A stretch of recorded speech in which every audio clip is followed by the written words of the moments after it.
In a move that could spell more trouble for Reebok and its former India head Shubhinder Singh Prem, the Ministry of Corporate Affairs today ordered the Serious Fraud Investigation Office to investigate allegations of a possible scam at the sports shoe and apparel maker.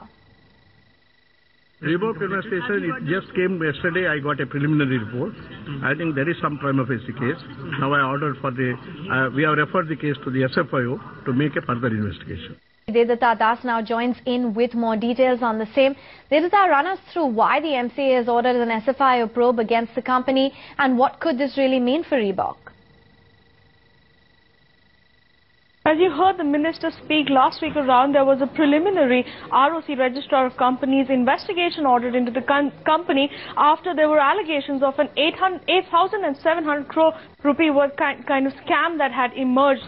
The preliminary report, however, mentions that there is prima facie evidence that the company cooked its book, and therefore the whole onus now lies on Shubhinder Prem, who is the former chairman and MD of Reebok India. But at the same time, there are other allegations of overstatement of the sales books, of fudging the sales accounts. These are serious allegations, and that is exactly why the minister has decided to refer the entire matter to the Serious Fraud Investigation Office. Remember, this will be the second largest Indian corporate scam after Satyam, if it is found to be true, if the allegations are found to be true. The SFIO is expected to take about a month's time before they submit their report.